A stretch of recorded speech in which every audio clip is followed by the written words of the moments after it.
नमस्कार दोस्तों, स्वागत है आपका सिर स्टेनोग्राफी टेलीग्राम और यूट्यूब चैनल पर। डिक्टेशन स्टार्ट होगा ठीक 3 सेकंड बाद।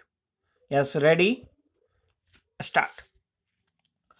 कांग्रेस के वरिष्ठ नेता दिग्विजय सिंह ने यह कहकर न केवल अपने बल्कि अपनी पार्टी के लिए भी मुसीबत खड़ी करने का काम किया कि यदि कांग्रेस सत्ता में आई तो अनुच्छेद 370 को बहाल करने पर विचार किया जाएगा।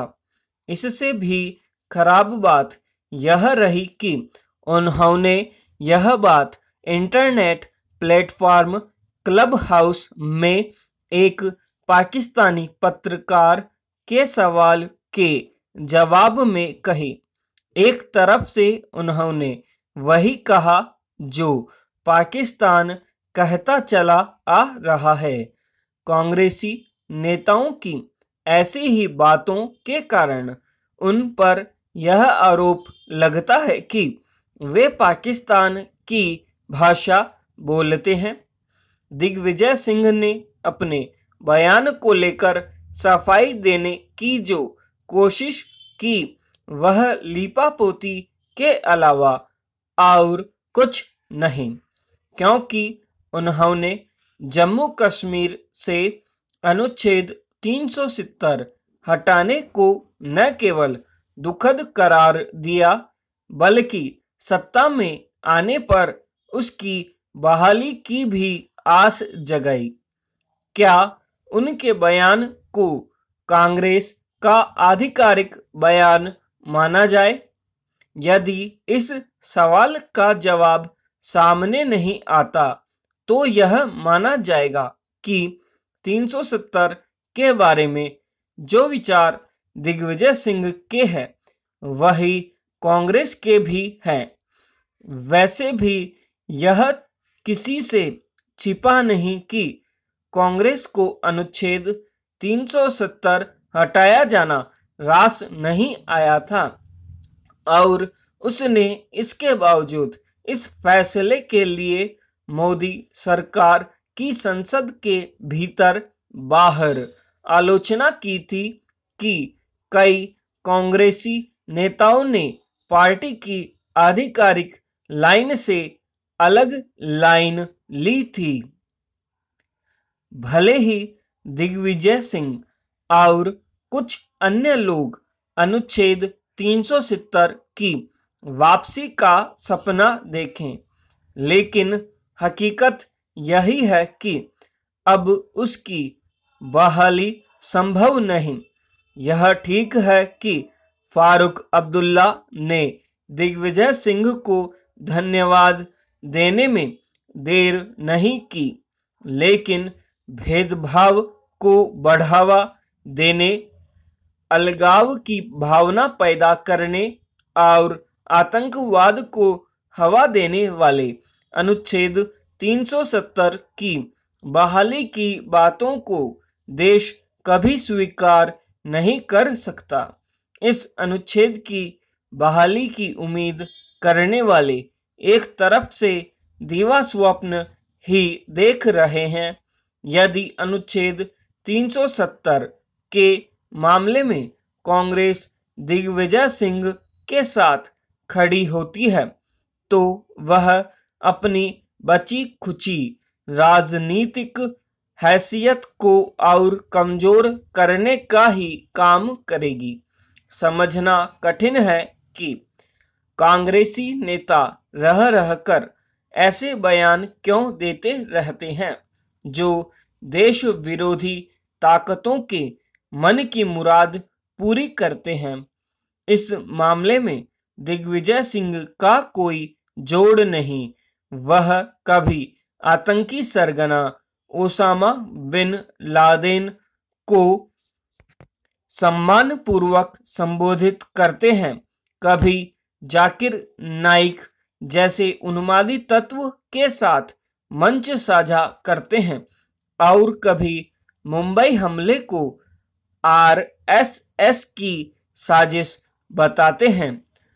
उन्हें यह एहसास हो जाए तो बेहतर कि उन्होंने 370 की बहाली की बात करके देश का अहित ही किया है। पंजाब में धान की रोपाई होने के साथ ही बिजली की किल्लत बढ़ने से पावरकॉम और सरकार की दूरदर्शिता पर सवाल उठना स्वाभाविक है।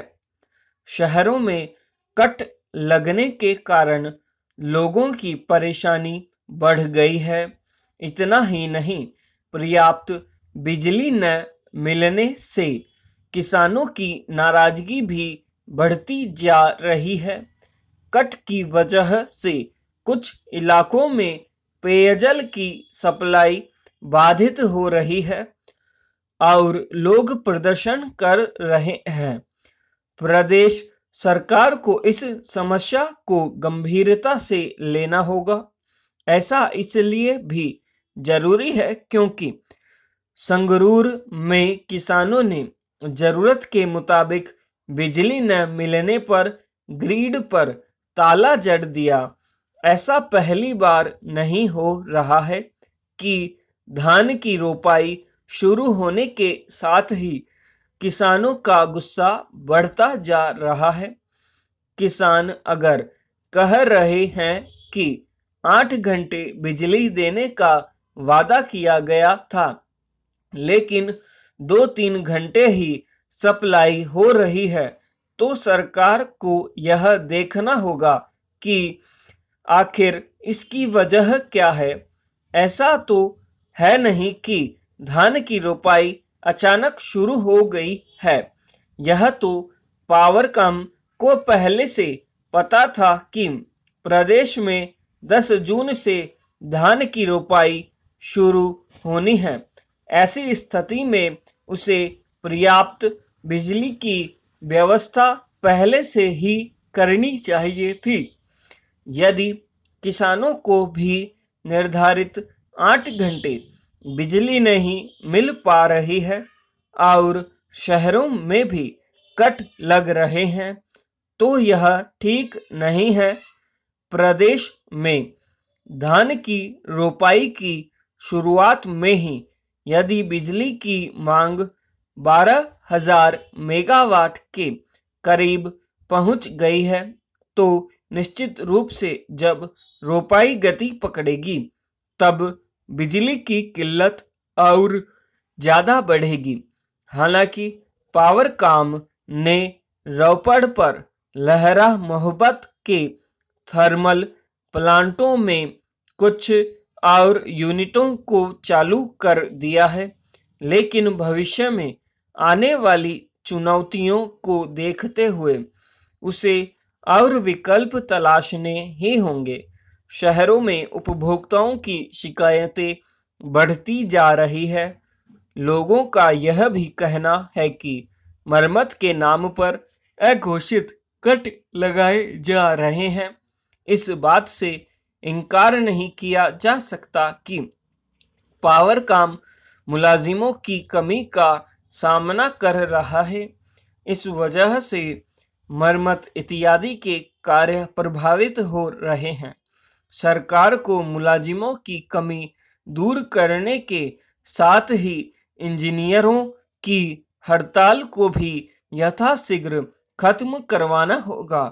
अगर ऐसा नहीं होता है और बिजली की किल्लत बरकरार रहती है, तो आने वाले समय में लोगों की नाराजगी झेलने के लिए सरकार को तैयार रहना होगा।